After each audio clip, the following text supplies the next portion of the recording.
Yan, dito ako sa ibabaw ng tangke. Tingnan ko kung may tagas yung yung gate valve. Mahirap na may tagas kasi gasolina yung karga.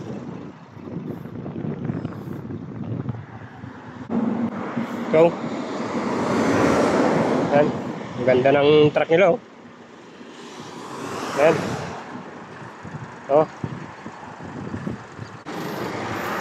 Ito yung parkingan dito sa paglabas mo ng kargahan. Dito mahirap kasi mamaya masagi ka ng mga sasakyan na maliliit. Tutulin pa naman. Yung parkingan dito ng mga truck, oh. Paglabas sa ramp ko. Sira kasi yung yung printer, kaya naglalakad sila papunta doon sa loob. Kaya ako hindi na ako nagkukuha, kakapagod, layo.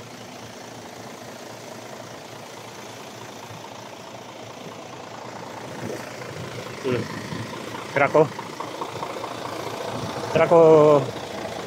ko hindi pala sa akin truck to. Kaya dumi na naman, oh.